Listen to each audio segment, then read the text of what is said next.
Billionaire Heart Stories, where wealth meets heart and true value is measured in love. The Emerald Grand Hotel's ballroom shimmered like something out of a dream.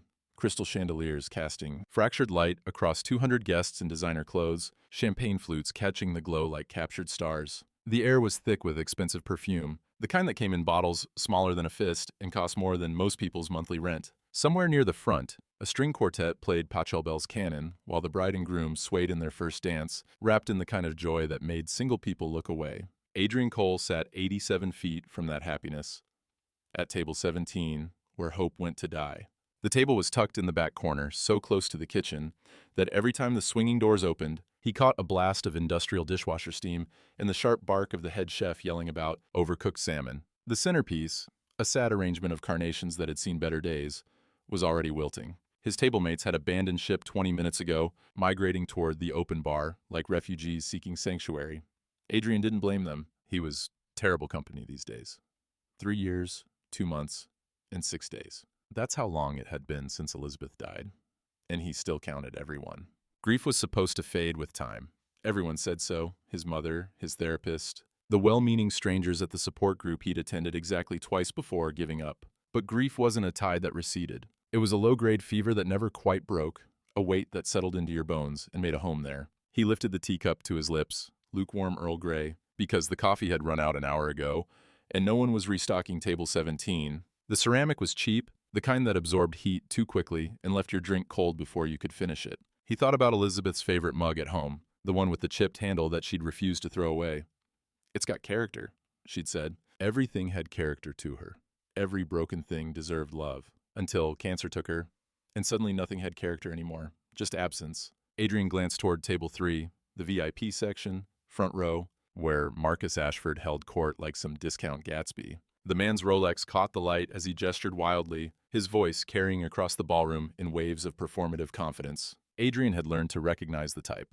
All polish, no substance. The kind of man who measured worth in visible wealth and forgot that real power rarely announced itself. Marcus's eyes swept the room with predatory assessment, and when they landed on table 9, where a woman sat with 3 identical daughters, his expression curdled into something ugly. Adrian watched him lean toward his table mates and say something that made them laugh, their eyes cutting toward the woman with the triplets, pity mixed with judgment, the social equivalent of arsenic. The woman, dark hair, elegant in a simple navy dress, kept her smile fixed in place, but Adrian saw the micro flinch, the way her shoulders drew inward, making herself smaller. He knew that posture. He'd perfected it himself. Who is she? He wondered. And why does she look as lost as I feel? As if summoned by his thoughts, 3 small figures in lavender dresses detached from table 9 and began walking toward him with the determined stride of children on a mission. Identical face, identical purpose. The leader, chin up, eyes fierce, arrived first. "Excuse me, sir," she said, her voice carrying the kind of authority that would serve her well in boardrooms someday. "We need your help." Adrian blinked, pulled from his fog of grief into sudden sharp focus. "You do?" The girl on the left, dreamy eyes, softer edges, nodded. "We're found, but our mom is lost." On the third girl, quieter, but watching him with unnerving intensity, added, "Lost inside. She's sad because everyone feels sorry for her." Adrian's heart did something it hadn't done in 3 years. It stirred. These children weren't asking for directions or looking for their parents. They were staging an intervention. "We need you," the first girl continued, "to pretend you're our father, just for tonight, so people stop looking at her like she's broken." Time seemed to suspend. Adrian should say no. This was insane. He was a billionaire CEO, pretending to be a nobody, and now 3 7-year-olds were asking him to pretend to be their father? The layers of deception were dizzying. But then he looked past them to table 9, where the woman was returning from the bathroom. Marcus intercepted her, and even from this distance, Adrian could see her shrink further. Whatever Marcus said made her cheeks flush, anger or shame, Adrian couldn't tell. But he saw her standing there, alone in a room full of people, fighting to hold herself together, just like him. "What are your names?" Adrian heard himself ask. "I'm Aubrey," the leader said. "This is Lila, and that's Hazel. We're 7. What's your name?" Adrian Cole, CEO of Coltech Industries, worth $4, $2 billion, sitting at the discount table in an off-the-rack suit, made his choice. "Adrian," he said quietly. Adrian Bennett. The first lie, the easiest lie, the lie that would change everything. Hazel studied him with those 2 knowing eyes. "Will you help us, Mr. Bennett?" Adrian looked at their mother again, the woman who'd become a monument to quiet strength, whose daughters loved her enough to recruit a stranger. Yes, he said, but we need to do this right. Tell me about your mother. As they told him everything in 90 seconds flat. Pediatric nurse, loves old movies, laughs at bad jokes, deserves better than pity. Aubrey finished with, ready? Adrian stood, his legs suddenly unsteady. He'd negotiated billion-dollar deals without breaking a sweat, but 3 children in lavender dresses had him terrified. Lead the way. He followed them across the ballroom, 87 feet from isolation to possibility. The mother saw them coming, confusion clouding her features. Mom, Aubrey announced breathlessly. We met our dad. The woman's eyes went wide. What? Girls, that's not... Adrian arrived, extended his hand, felt his heart hammering against his ribs. Adrian Bennett, and actually I asked them if I could meet you, and her hand was warm in his, and for the first time in 3 years, 2 months, and 6 days, Adrian Cole felt something other than grief. He felt hope. Across the ballroom, Marcus Ashford watched the interaction with narrowing eyes. He pulled out his phone and snapped a photo. The mysterious man at table 17, now sitting with Serena Hart and her daughters, all of them laughing like they'd known each other for years. Something wasn't right. Marcus could smell it. And he always found the truth. The transition from table 17 to table 9 was only 34 feet diagonally, but it felt like crossing into another country, one where laughter came easily and loneliness didn't have a permanent seat. Adrian found himself wedged between Hazel and Aubrey, while Lila claimed the chair on her mother's other side, creating a protective semicircle around the woman who'd given them life. I'm Serena, she said, still flustered, her fingers fidgeting with the edge of her cloth napkin. Serena Hart. And I am so sorry about my daughter's very active imaginations. Don't apologize, Adrian interrupted, surprised by how much he meant it. They're remarkable. Up close, Serena was even more striking than he'd realized from across the ballroom. Not in the polished, assembled way of the women at table 3, the ones who looked like they'd been styled by committees and approved by focus groups. Serena's beauty was the kind that survived exhaustion, the kind that existed despite the faint shadows under her eyes and the slightly frayed hem of her dress. She wore her strength like armor and her vulnerability like a secret. So, she said, clearly trying to regain some control of the situation. Adrian Bennett, what do you do? Here it was, the first real lie. Adrian felt the weight of it before he spoke, the way you feel a storm coming in the pressure behind your eyes. Technology, he said, the word tasting like copper on his tongue. Consulting, mostly. Contract work. Boring stuff that pays the bills. Every word was technically true and completely dishonest. He was a consultant, to himself. The bills he paid included a $47 bill, 000 monthly property tax on a waterfront mansion he hadn't slept in for 6 months. Serena nodded, accepting it at face value, because why wouldn't she? People didn't usually announce themselves with lies. I'm a pediatric nurse, Seattle Children's Hospital. Night shifts, mostly when the girls are asleep at my parents' house. That must be exhausting, Adrian said, and he watched her face do something complicated. A flicker of gratitude that someone noticed, followed by the instinctive deflection of someone who'd learned not to complain. It's worth it, she said simply. They're worth everything. Before Adrian could respond, a shadow fell across their table. Marcus Ashford stood there, his cologne arriving 3 seconds before his words, something expensive and aggressive, the olfactory equivalent of a firm handshake that lasted too long. Serena Hart, Marcus said, his voice dripping with false warmth. I heard you got promoted to charge nurse. That's sweet. Must help with the... His eyes cut to the triplets, then back to Serena. Expenses. Adrian watched Serena's jaw tighten, the muscle jumping beneath her skin. Her hands flattened on the table, palms down, steadying herself. I managed just fine, Marcus, she said, her voice controlled, but cold, the tone of someone who'd had this conversation before and hated it every time. Marcus turned his attention to Adrian, and there was calculation in his eyes. The kind of assessment a predator makes before deciding if something is prey or competition. And you're the new boyfriend? Adrian. Bennett, was it? The way he said the name, with just a fraction of a pause before the surname, sent a chill down Adrian's spine. Did Marcus suspect something, or was this just standard alpha male posturing? We've known each other for well, Adrian said, his voice even, giving nothing away. Years of investor meetings and hostile negotiations had taught him how to lie with the truth. Life has a way of revealing what matters when you're ready to see it. As it was beautifully meaningless and satisfyingly vague. Marcus's eyes narrowed, searching for the trap in the words and finding none. Marcus said, his smile sharpening into something that barely qualified as friendly. Enjoy the wedding. The single-parent support group table is, he gestured vaguely at their location, the implication clear. You're sitting in the cheap seats with damaged goods. He walked away, and Adrian felt Aubrey's small hand slip into his under the table, squeezing once. A gesture of solidarity, of thanks. I hate him, Aubrey whispered, just loud enough for Adrian to hear. That's not a nice word, Serena said automatically, but there was no heat in it. She hated him too. What's a nice word for someone who's mean on purpose? Hazel asked, genuinely curious. Adrian surprised himself by laughing, a real laugh, not the polite chuckle he'd perfected for business dinners. I'll get back to you on that one. The DJ's voice crackled over the speakers. And now, all couples to the dance floor for the anniversary dance. Lila tugged on Adrian's sleeve. You have to dance with Mom now. Everyone's watching. And they were. Adrian could feel eyes on them, the weight of curiosity, judgment, and in Marcus's case, suspicion. This was getting complicated fast. But when Adrian stood and offered his hand to Serena, when he saw her hesitation transform into tentative hope, he realized something terrifying. He didn't want to stop pretending. Because with her, pretending felt more real than anything had in 3 years. The corner office on the 22nd floor of Coltech Industries smelled like power, leather, filtered air, and the faint ozone scent of servers humming 3 floors below. Adrian stood at the floor-to-ceiling windows, watching Seattle's skyline cut geometric shapes against an overcast sky. Elliott Bay stretched beyond, gunmetal gray and restless. From here, the city looked like a circuit board, all organized chaos and invisible connections. From here, he was Adrian Cole, CEO, billionaire, the man who'd built an empire from algorithms and ambition. But in 90 minutes, he needed to be Adrian Bennett, modest consultant, potential boyfriend, man who split diner checks and drove a decade-old Honda. The duality was eating him alive. Adrian, are you listening? Richard Chen's voice cut through his thoughts, sharp, efficient, the tone of a COO who'd learned to read his silences. Tokyo's waiting. They need your signature by Friday, or the entire $340 million acquisition falls apart.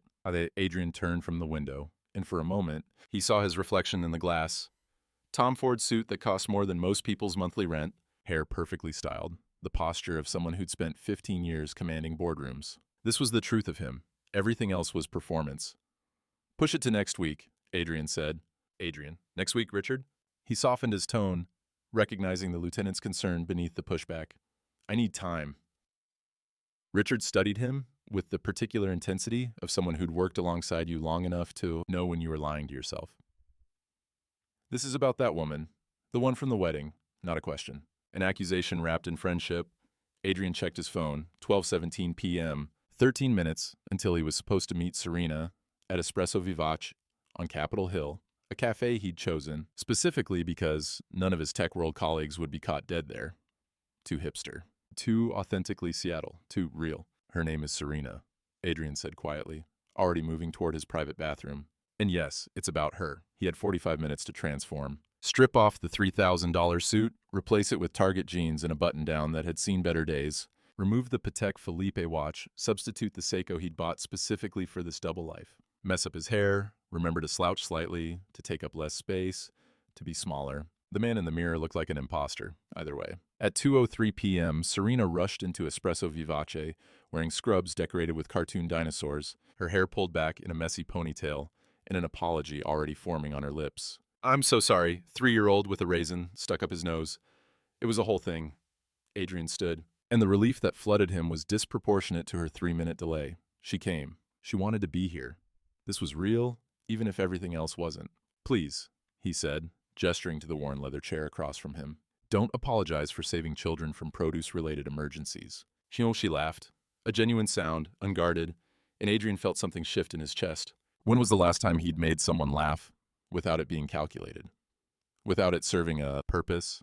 The cafe smelled like fair trade coffee and old books, the kind of place where baristas were aspiring novelists, and the Wi-Fi password was a literary reference. Exposed brick, mismatched furniture, a chalkboard menu written in careful cursive. This was Serena's world, authentic, unpretentious, inhabited by people who measured worth in kindness rather than quarterly earnings. Adrian had never felt more like a fraud. I need to address the elephant in the room, Serena said, wrapping her hands around her coffee mug.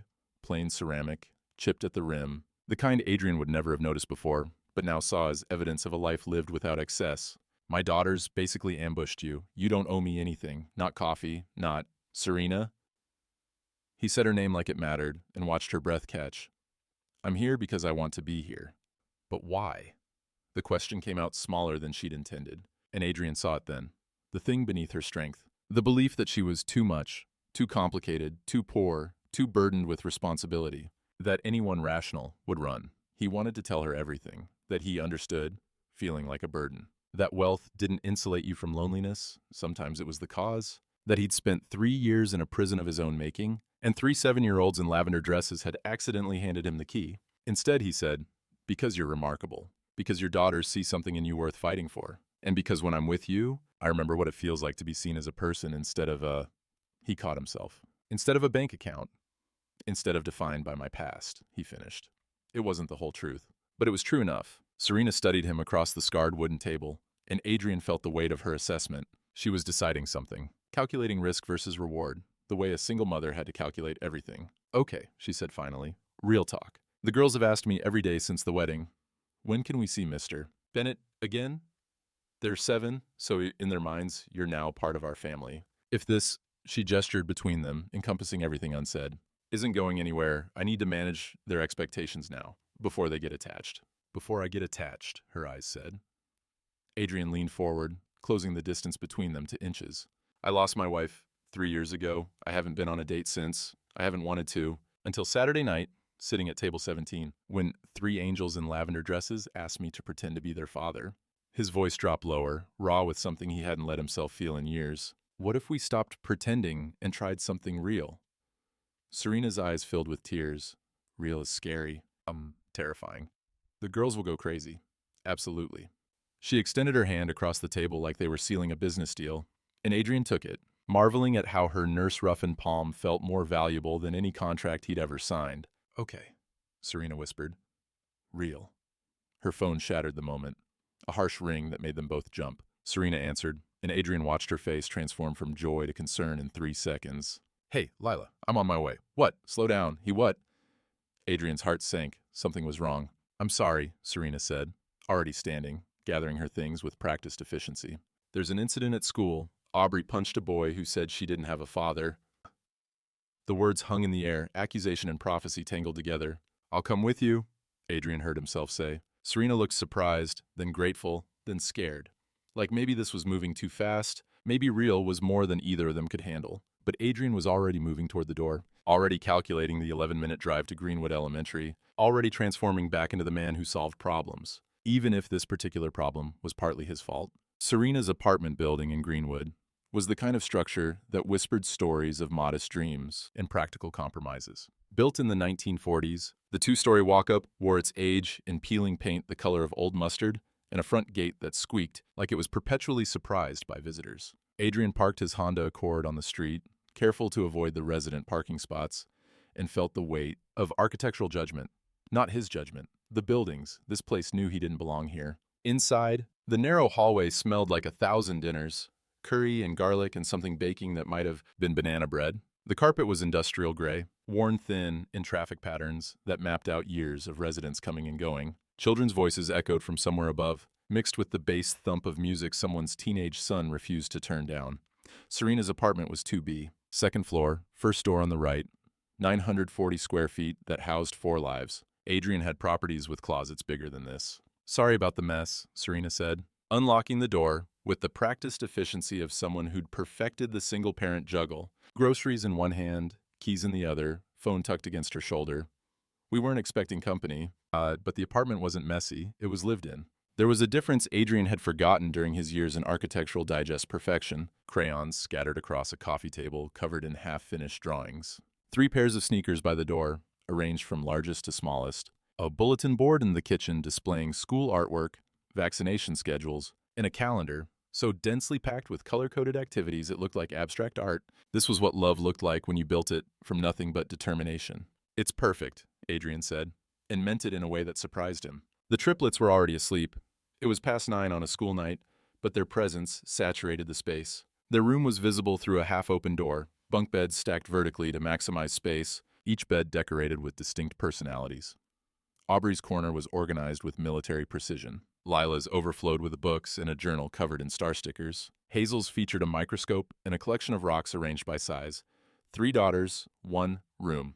0 complaints Adrian had ever heard. Serena moved through the kitchen with the muscle memory of someone who'd navigated this space 1,000 times in the dark. She filled a kettle, the whistle kind, ancient and reliable, and set it on the stove. Tea? Or I have coffee, but it's instant. The fancy machine broke 6 months ago, and I keep meaning to replace it. Tea is perfect. And she pulled down 2 mismatched mugs from a cabinet that didn't quite close properly. One mug said "World's Best Nurse" in faded letters. The other featured a cartoon cat making an anatomically questionable joke about hearts. They sat on her couch, a thrift store find, Adrian guessed, with cushions that had molded themselves to the shapes of people who'd sat here before. And for a moment, neither spoke. The silence wasn't uncomfortable. It was the kind of quiet that existed between people who were learning each other's rhythms. But Adrian's mind was calculating. The apartment. Maybe $2,400 a month in this neighborhood. Her car payment. Probably $350, based on the 2015 Sienna he'd seen. Student loans from nursing school. Likely $40,000 to $60,000 remaining. 3 kids, 1 income. Seattle's cost of living. Eating everything faster than she could earn it. He was watching her drown in real time, and she was smiling through it because that's what mothers did. "I need to tell you something," Serena said, staring into her tea like it contained answers she was afraid to find. "I applied for an emergency hardship fund at the hospital. They announced it last week. Some anonymous donor created it. $5,000 per person, per year, no questions asked."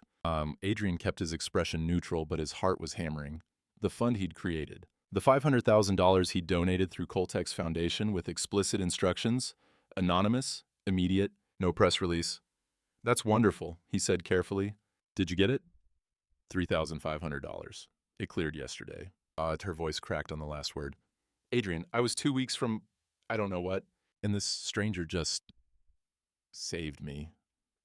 She was crying now, and Adrian felt like the worst kind of fraud. She was thanking an anonymous donor who was sitting 3 feet away from her, drinking tea from a cat mug, lying by omission. "You deserved help," he said quietly. "You work yourself to exhaustion, taking care of everyone else. Someone should take care of you." Serena looked at him then, really looked, and Adrian felt exposed in a way that had nothing to do with wealth or identity. She was seeing past the performance to something true underneath. "Is this real?" she whispered. "You and me, because I've been hurt before, and I can handle it. But my daughters—" "It's real," Adrian interrupted. And he meant it, even though real was built on lies he couldn't figure out how to untangle. "I promise you, Serena, this is the most real thing I've felt in 3 years. She kissed him then, soft and tentative and tasting like chamomile tea and hope. 7 miles away, in a luxury apartment he couldn't actually afford, Marcus Ashford stared at his laptop screen. He'd finally found it. A grainy photo from a 2022 tech conference. Group shot. Caption: "Attendees at Pacific Northwest Tech Summit, including Coltech Industries representatives." He zoomed in on one face in the back row. Adrian Bennett, or rather, Adrian Cole. Marcus's hands shook as he pulled up Forbes. Coltech CEO Adrian Cole steps back after wife's death. Company valued at $4.2 billion. Holy shit, Marcus breathed.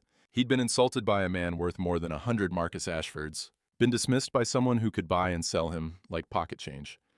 The humiliation was gasoline. The discovery was a match. Marcus opened his email and typed, "Subject, about your boyfriend. Dear Serena Hart, your new boyfriend isn't who he says he is. Ask him about Coltech Industries. Ask him about his real last name. You're being lied to." He hit send before he could reconsider. The bomb was planted. Now he just had to wait for it to explode. The cognitive dissonance hit Adrian hardest in the mornings. In that liminal space between sleep and waking, when identity was still negotiable. Some days he opened his eyes in his Madison Park mansion, 12,000 square feet of architectural emptiness, where his footsteps echoed like accusations, and forgot who he was supposed to be that day. Other mornings, he woke in the downtown studio apartment he'd rented specifically to maintain the Adrian Bennett fiction, and the smallness of it felt like absolution. Today was a mansion morning, and he hated himself for it. Sunlight poured through floor-to-ceiling windows, turning Lake Washington into hammered gold. His bedroom was larger than Serena's entire apartment. The sheets were Egyptian cotton, thread count so high they felt like liquid. The Rothko on the far wall, an original, purchased at auction for $2. $3 million, watched him with its geometric judgment. "This is who you are," it seemed to say. "Stop pretending otherwise." His phone buzzed. "Serena, good morning. Girls are asking if you can come to Lila's poetry reading Thursday. 7 p.m. at school. No pressure." The heart emoji felt like a knife between his ribs. Adrian typed back, "Wouldn't miss it." Then checked his calendar. 7 p.m., Thursday. He was supposed to be in a board meeting. The Japan acquisition, $340 million. His COO had scheduled it weeks ago. He'd have to cancel. Again. The double life was becoming mathematically impossible. By 11:47 a.m., Adrian was in his corner office, tie knotted with surgical precision, playing the role of tech emperor with method actor commitment. Richard Chin sat across from him, laptop open, patience wearing visibly thin. "Tokyo wants an answer by Friday," Richard said, his tone suggesting this was the fourth time he'd said it. "They're getting nervous about your commitment level. Rumors are circulating that you're distracted." Distracted, the corporate euphemism for compromised. "Tell them," Adrian started, but his personal phone vibrated. Serena, he should ignore it. This was a $340 million conversation. But his hand moved without permission, checking the message. "Can we do lunch? I'm off at 12:30. Need to talk about something. Feeling weird about it." Adrian's blood went cold. Feeling weird about it. That was the language of discovery, of suspicion. Had she found something? Googled him? Connected dots he'd thought were safely scattered? "Adrian." Richard's voice cut through his spiraling thoughts. "Where are you right now? Because you're not here." Adrian looked up, and for a moment, he considered telling Richard everything. About Serena, about the triplets, about how he'd accidentally fallen in love while cosplaying as a middle-class consultant, about how the lie had grown teeth and was now eating him from the inside out. Instead, he said, "Schedule the Tokyo call for next week. I'll handle it." "Next week might be too late." Then it's too late." The words came out harder than intended. CEO Adrian, used to having final say, unused to being questioned. Richard's expression shifted, recalibrating. He'd seen this before. Adrian making business decisions based on personal emotions. It never ended well. After Richard left, Adrian sat alone in his empire, staring at Serena's text. Need to talk about something. 4 words that could mean anything or everything. His phone rang, unknown number. He answered without thinking. "Enjoying your little charade, Mr. Cole?" The voice was male, familiar, dripping with satisfaction. Adrian's spine went rigid. "Who is this?" "A friend who thinks honesty matters. You have until July 15th to tell Serena Hart who you really are, or I will. And trust me, the way I tell it won't be kind." The line went dead. Adrian's hands were shaking. He pulled up the calendar, July 6th, 9 days. Marcus Ashford had given him 9 days to confess before detonating the truth like a bomb. He texted Serena back. 12:30 works. Meet at Pike Place Chowder. Her response was immediate. "Perfect. See you soon." Adrian stood, crossed to the window, and watched the city crawl below him. Somewhere in that urban maze, Serena was working her shift, believing he was Adrian Bennett, modest consultant, good man, someone she could trust. The truth was going to destroy her, but the lie was destroying him. He had 9 days to figure out which destruction he could live with. His reflection in the window glass showed both men at once. The billionaire in the Tom Ford suit, and the fraud who'd promised a single mother something real while building it on quicksand. "Who are you?" he asked his reflection. The window had no answer. Just the ghost of a man who'd forgotten how to tell the difference between the mask and the face underneath. At Seattle Children's Hospital, in a staff locker room that smelled like antiseptic and exhaustion, Serena checked her work email during her break. Scrolling through the usual administrative noise, she almost missed it. Subject: about your boyfriend. Her finger hovered over the delete button. Probably spam, but something made her click. Your new boyfriend isn't who he says he is. Ask him about Coltech Industries. Ask him about his real last name. Serena stared at the screen, her reflection ghostly in the black margins. The words rearranged themselves, refusing to make sense. Coltech Industries. Why did that sound familiar? Her hands moved of their own accord, opening a new browser tab, typing the name. The first result was the Forbes article. Coltech CEO Adrian Cole, Seattle's most reclusive billionaire. She clicked, and her world tilted. The photo was 3 years old, partially obscured, but she'd memorized that jawline in coffee shops and stolen kisses. The article mentioned his late wife, Elizabeth Cole, Elizabeth Bennett Cole, Bennett, his last name. Serena's vision tunneled. She grabbed the edge of the sink, knuckles white against the porcelain. Adrian Bennett doesn't exist, she thought. Adrian Cole has been lying to me from the beginning. Her phone buzzed. Adrian, 12:30 works. Meet at Pike Place Chowder. She stared at the message from a stranger. The walk to Serena's apartment door felt like walking to an execution. Adrian's own, self-inflicted, long overdue. Each step up the narrow stairwell was a countdown. His hand, when he raised it to knock, felt like it belonged to someone else. Someone braver. Someone who deserved forgiveness. The door opened before his knuckles made contact. Serena stood there, backlit by the cheap overhead fixture that hummed with electrical fatigue, and Adrian knew immediately. You could see betrayal in the architecture of someone's body, the way shoulders drew inward like walls, the The way eyes that used to soften at your approach now went hard as lake ice in January. She knew. Are you Adrian Cole? Her voice was steady, controlled, the tone she probably used when delivering bad news to parents in hospital corridors. Clinical, safe, distant. Adrian's carefully prepared speech, 9 days' worth of rehearsed honesty, dissolved on his tongue. Yes.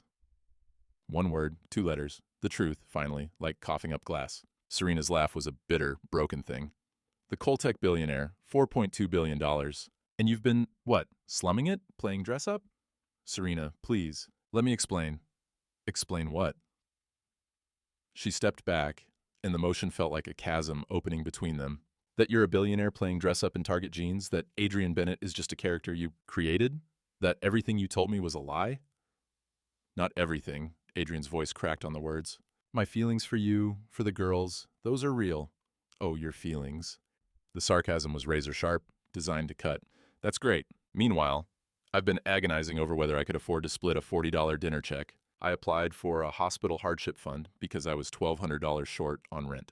And you're worth billions. The apartment behind her was exactly as he remembered. Crayon drawings, thrift store furniture, a life built from determination and duct tape. But now it felt like a crime scene. And he was the perpetrator. Adrian stepped inside, uninvited, desperate. Can we sit, please? Serena's jaw worked, grinding through fury and hurt. Finally, she moved aside. They sat on opposite ends of her couch, a distance of 3 feet that might as well have been 3 miles. My real name is Adrian Cole, he began, the confession tasting like pennies and regret. After my wife died, I couldn't handle the life anymore, the fake sympathy, people who only valued me for my wealth. So I stepped back, used my wife's maiden name in social situations, drove an old car, lived simply. You lied about your identity. I omitted it. And that's the same goddamn thing. Serena's composure fractured, and Adrian saw the tears she was fighting to contain. You let me believe you were a struggling consultant. You watched me stress about money, about bills, about whether I could afford ice cream for my daughters. And the whole time you could have... She stopped herself, but the unspoken words hung between them like accusation. I could have what? Adrian leaned forward, and his voice took on an edge he hadn't intended. Fixed everything with the money, paid your rent, paid off your debts, bought you a new car? Is that what you wanted? That's exactly what you were going to say. And that's the problem, Serena. The moment people know I have money, the relationship changes. I become an ATM, a solution, a provider, not a person. The words landed like stones in still water, rippling outward into uncomfortable truth. Serena's hands were trembling. So you lied to avoid being used for your money, but instead you used me. You played house with my family. You met my parents. You became a father figure to my daughters. And it was all based on a lie. A small voice from the hallway, sleep rough and frightened. Mommy? Why are you yelling? They both froze. Lila stood there in unicorn pajamas, clutching her stuffed rabbit, eyes wide with the particular fear children have when they sense their world cracking. Behind her, Aubrey and Hazel appeared, 3 witnesses to the destruction of the fairy tale they'd created. Did we do something wrong? Aubrey whispered. Adrian felt his heart shatter. No, you 3 did nothing wrong. You're perfect. Are you leaving? Lila's question was barely audible. He looked at Serena. His answer depended on her. It's late, Serena said, her voice carefully controlled for her daughter's sake. Mr. Bennett needs to go. We'll talk in the morning. Mr. Bennett, not Adrian. The distance in that formality was infinite. He stood, and as he walked past the triplets, Hazel grabbed his hand. Please don't disappear, she whispered. Adrian knelt, eye level with 3 girls who loved him despite, or maybe because of, his brokenness. I promise, I'm not going anywhere.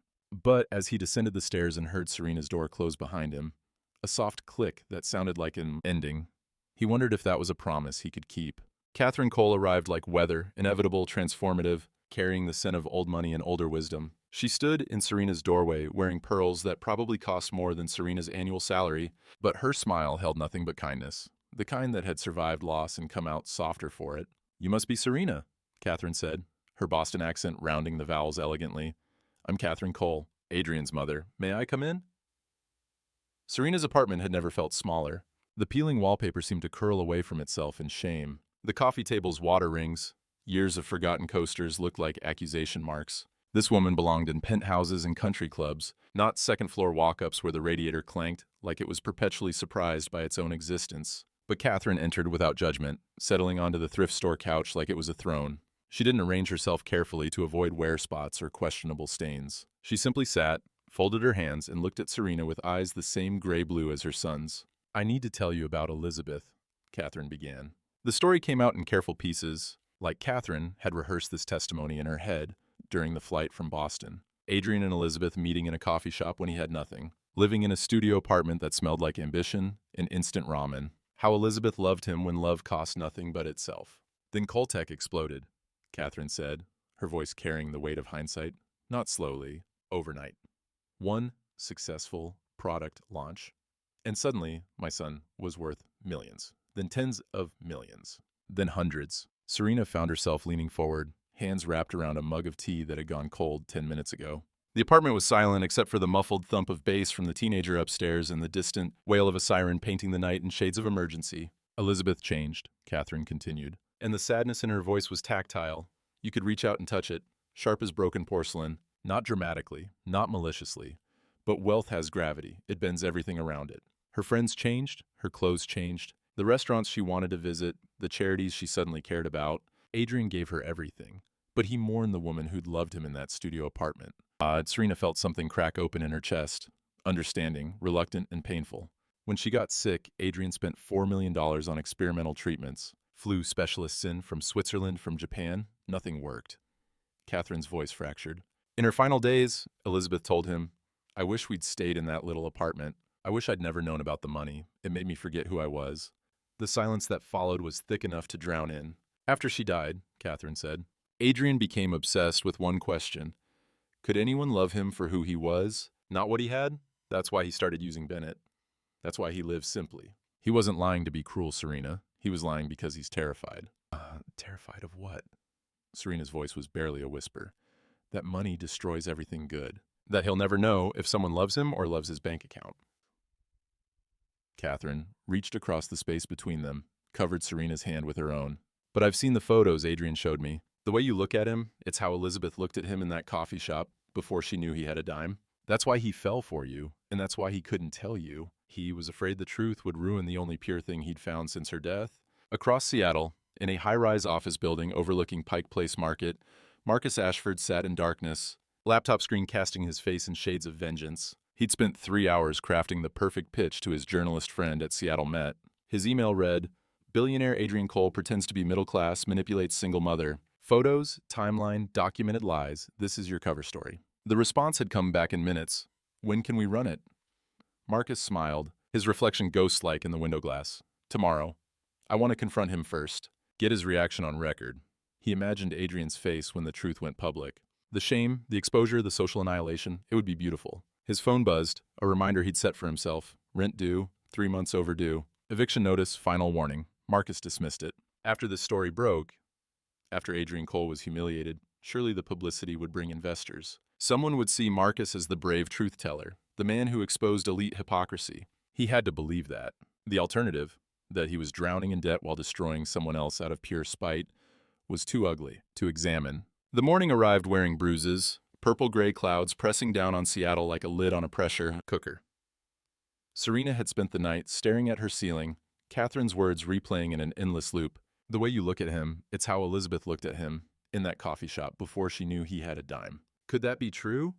Had she loved Adrian Bennett, knowing he was actually Adrian Cole? The knock on her door at 8:47 a.m. was aggressive, performative, the kind of knock designed to announce importance. Marcus Ashford stood there with manufactured concern painted across his face. And behind him, barely concealed, a man with a camera and a woman holding a reporter's notebook like a weapon. "Serena!" Marcus's voice carried that particular frequency of fake empathy that made skin crawl. "Thank God. I heard about Adrian Cole's deception. I'm here to help you. I've already contacted the press to expose him." The words detonated something in Serena's chest. Not grief, not confusion, rage. Pure, clarifying, righteous fury. "You did what?" Her voice was surgical steel. Marcus blinked, his script disrupted. "Someone had to protect you. Adrian Cole is a manipulative billionaire who, get out of my building." The reporter's pen started moving faster, sensing the real story wasn't the one Marcus had pitched. "Serena, you're not thinking clearly." Marcus tried again, but Serena stepped forward, and something in her posture, Years of standing up to doctors who dismissed her, to insurance companies that denied claims, to a system designed to make single mothers disappear, made Marcus step back. You called the press about my life, my relationship. You weaponized my private pain for what? Revenge? Ego? Her voice was rising now, carrying down the hallway, pulling neighbors to their peepholes. Adrian lied to me, yes, and that's between him and me, but you're exploiting me. Which is worse? At least Adrian's lies came from fear. Yours come from spite. Marcus's face flushed crimson. You're making a mistake. He's using you. People like us? Serena laughed, sharp and humorless. Marcus, I know about your debts, your fake VC success, your leased Maserati. You're more of a fraud than Adrian ever was. The difference is he was trying to find authenticity. You're just trying to look rich. The journalist's eyes lit up. This wasn't the story she'd been promised, but it was better. 23 minutes later, Serena sat in Adrian's Porsche, the real car, midnight blue and smelling like leather and truth, as they cut through Seattle traffic towards South Lake Union. Her hands were shaking, adrenaline bleeding out into something that felt like vertigo. You didn't have to do this, Adrian said quietly, his knuckles white on the steering wheel. Yes, I did. Serena stared out of the window at the city scrolling past. No more secrets, no more games. If this is going to work, if we're going to work, we do this together. Honestly, publicly. Adrian pulled into his reserved parking spot, the CEO spot dead center, impossible to miss. The building that rose above them was all glass and steel geometry, reflecting clouds like it was built from sky itself. Welcome to my real world, Adrian said. They rode the elevator in silence, just the soft mechanical hum and the digital counter climbing. 15, 18, 20, 22. When the doors opened, employees stopped mid-conversation. Phones came out. Whispers started spreading like ripples from a stone thrown in still water. Adrian's office was exactly what Serena had imagined, and nothing like she'd expected. Floor-to-ceiling windows turned the city into wallpaper. The Rothko on the wall was museum quality. But on his desk, nearly hidden behind a laptop, was a framed photo of the triplets from their Green Lake picnic.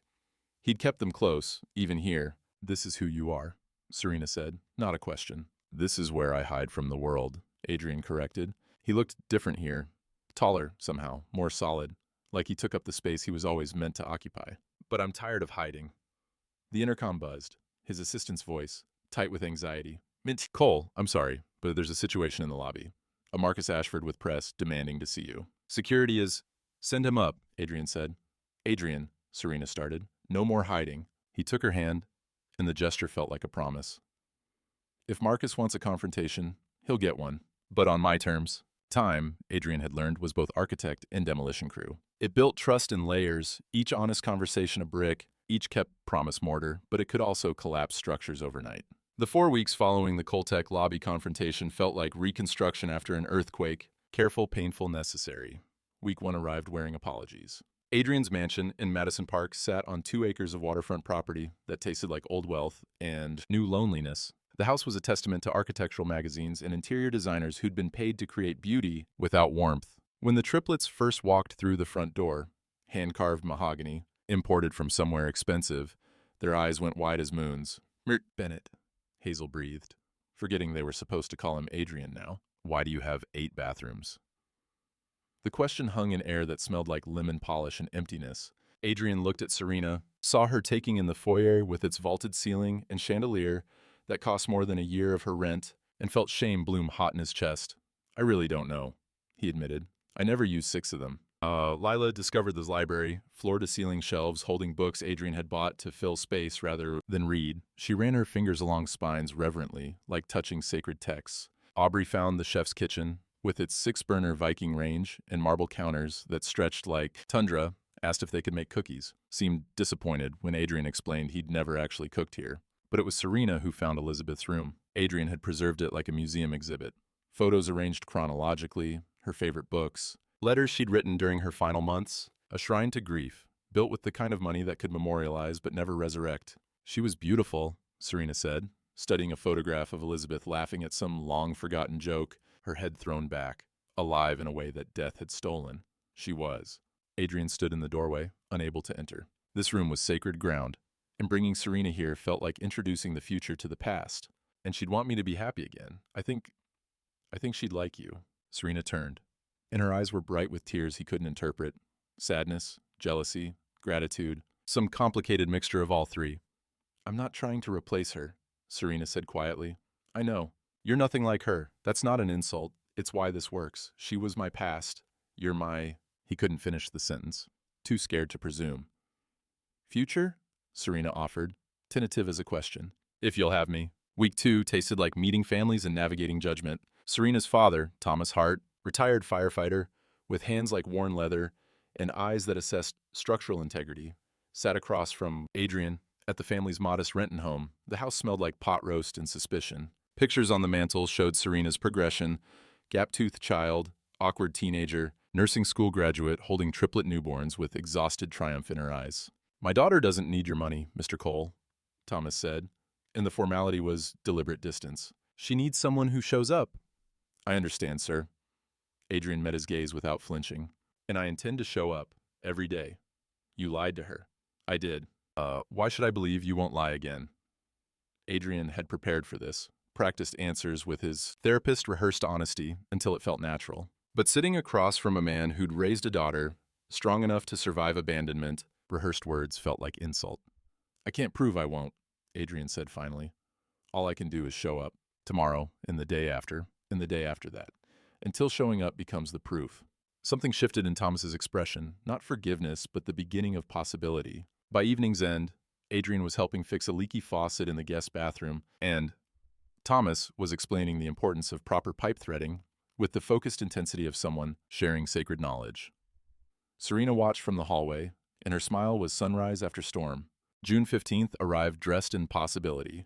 Seattle's rare perfect day when the sky forgot to be gray and the sun turned Elliott Bay into liquid sapphire. 1 year exactly since 3 girls in lavender dresses had changed everything. Serena stood in front of her bedroom mirror, the same navy dress, now a talisman, and watched her reflection practice surprised expressions. Adrian had told her they were attending his cousin's 1-year anniversary party. A believable lie, since Adrian had recently rediscovered his talent for small, kind deceptions. Mom, you look beautiful, Aubrey said from the doorway, and something in her voice, too carefully casual, made Serena suspicious. What are you 3 planning? Nothing, Lila said too quickly, while Hazel studied the ceiling with theatrical intensity. They arrived at the Emerald Grand Hotel at 7:47 p.m., the exact time, 1 year ago, when everything had started. But when they entered the ballroom, Serena's breath caught. The massive space was empty except for one table, Table 17, positioned precisely 87 feet from where the bride and groom's table had been. The same table, the same placement, even the same slightly wilted centerpiece. Adrian, what is this? He took her hand, and she felt him trembling. This man who commanded boardrooms and negotiated billion-dollar deals was shaking like a teenager at prom.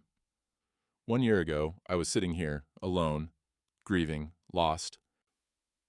His voice carried through the empty ballroom, and Serena realized they weren't alone. Figures emerged from shadows. Catherine, her parents, Margaret from the hospital, Richard from Coltech, dozens of faces she recognized and loved. And then 3 angels in lavender dresses walked up to me and asked for help. The triplets giggled, unable to contain themselves. They ran to Adrian's side like they'd rehearsed this, which Serena realized they probably had. You gave me a family, Adrian said, kneeling now, eye level with Aubrey, Lila, and Hazel. You gave me purpose. You taught me that pretending can become real if you want it badly enough. He stood, turned to Serena, and the look in his eyes was everything she'd been afraid to hope for. Serena Hart, when I met you, I was pretending to be someone simple, someone safe. But you saw through that. You saw me, the broken, scared, hopeful me. You and your daughters taught me that family isn't about blood or money or perfection. It's about showing up. It's about choosing each other every single day. Adrian dropped to one knee, and the ballroom erupted in gasps and phone cameras lifting like fireflies. He opened a ring box, and inside sat 3 emeralds surrounding a diamond. The stones from his grandfather's cufflinks transformed into promise. Will you marry me? Will you let me be the father your daughters asked me to pretend to be? Will you let me spend the rest of my life proving that this, us, is the most real thing I've ever known? Serena's vision blurred with tears. Yes, God, yes, 1,000 times yes. The ring slid onto her finger, perfect fit, like it had been waiting for her all along. The ballroom exploded in applause and cheers, but Serena only heard her daughters' voices, screaming with joy. Then Adrian knelt again, this time facing the triplets. His voice cracked when he spoke. I want to adopt you, all 3 of you, officially, legally, forever, if you'll have me. 3 faces, Identical wonder answered in unison. Yes. Epilogue. 10 years later, the Wallingford house smelled like Sunday morning, coffee and pancakes, and the particular chaos of a family who'd learned to be loud together. Aubrey, 17 now and headed to Stanford, was reviewing college applications at the kitchen table. Lila sat curled in the window seat, scribbling poetry in a leather journal. Hazel debugged code on her laptop, already building apps that impressed Coltech's senior engineers. Ethan, 8 years old, Adrian and Serena's biological son, was building a fort from couch cushions with the determined focus of someone who'd inherited his father's engineering mind. Adrian stood at the stove, flipping pancakes while Serena read the newspaper. 10 years of this, 10 years of ordinary miracles. Dad, Aubrey said, the word casual, as breathing now. Can you review my essay? The one about Table 17? Adrian's throat tightened. She'd written about the night they met, about 3 girls brave enough to ask a stranger for help. I'd be honored. And later, after breakfast. After the dishes were done and the girls had scattered to their various corners of the house, Adrian and Serena stood on their back porch, the yard where their children played, the garden they'd planted together, the life they'd built from confession and courage. Do you ever think about that night? Serena asked. The wedding? Every single day. What if the girls hadn't asked you to pretend? Adrian pulled her close, breathing in the scent of her shampoo, drugstore brand, nothing fancy, perfect. I'd probably still be sitting at table 17, alone, afraid, pretending to be nobody. From inside the house, Mom, Dad, come play with us. They still called them together, Mom, Dad, one word, indivisible. They joined their children in the living room, and Adrian pulled out his phone, navigating to a folder labeled Table 17. Inside, every moment, every milestone, every ordinary Tuesday that had become extraordinary because they'd chosen each other. The final photo was from this morning, all 6 of them at breakfast, laughing at one of Ethan's terrible knock-knock jokes. Tell us the story again, Lila said, like she did every year on this anniversary. How you and Mom met, and they did, together. The story of Table 17 and 3 girls in lavender dresses, and a whispered request that changed everything. Pretend you're our father. I don't have to pretend anymore, Adrian said, pulling all of them close, his daughters, his son, his wife, his whole imperfect, perfect world. I never did. From the moment you asked, you were mine, all of you. They tell you that wealth is measured in market capitalization and quarterly earnings, in square footage and zip codes, in the weight of your watch and the year of your car. For 15 years, I believed them. I built an empire on that belief, stacked billions on a foundation of numbers that meant everything and nothing at all. Then, 3 7-year-old girls taught me what the Harvard Business School never could. That real wealth is measured in the courage it takes to ask a stranger for help, in the strength of a woman who builds a life from minimum wage and maximum love. In the moment you realize the mask you've been wearing has become heavier than the face underneath. I pretended to be Adrian Bennett, a nobody consultant with an old car and modest dreams. But the truth is, I was more myself in that fiction than I'd been in a decade of billion-dollar truths. Because love doesn't care about your net worth. Children don't check your portfolio before deciding you're worthy of their trust. And the woman who changes everything, she sees you at table 17, sitting alone in the cheap seats, and recognizes a kindred soul. We spend our lives pretending to be successful, secure, unbreakable. But maybe the bravest thing you can do is stop pretending to be anything other than human, broken, healing, hoping that someone somewhere will see past the performance to the person beneath. My name is Adrian Cole. I'm a billionaire, a CEO, a husband, a father to 4 extraordinary children who taught me that the only wealth that matters is the kind can't deposit or diversify. This is my story. But really, it's theirs. 3 girls in lavender dresses who saw a man drowning in grief and threw him a lifeline disguised as a favor. Pretend you're our father. I don't have to pretend anymore. This is the real billionaire heart. Fictional disclaimer. This story is a work of fiction created for the Billionaire Heart Stories channel. All characters, companies, events, and locations are products of imagination or used fictitiously. Any resemblance to actual persons, living or deceased, businesses or events is purely coincidental. For more stories about love, wealth, and the human heart, subscribe to Billionaire Heart Stories.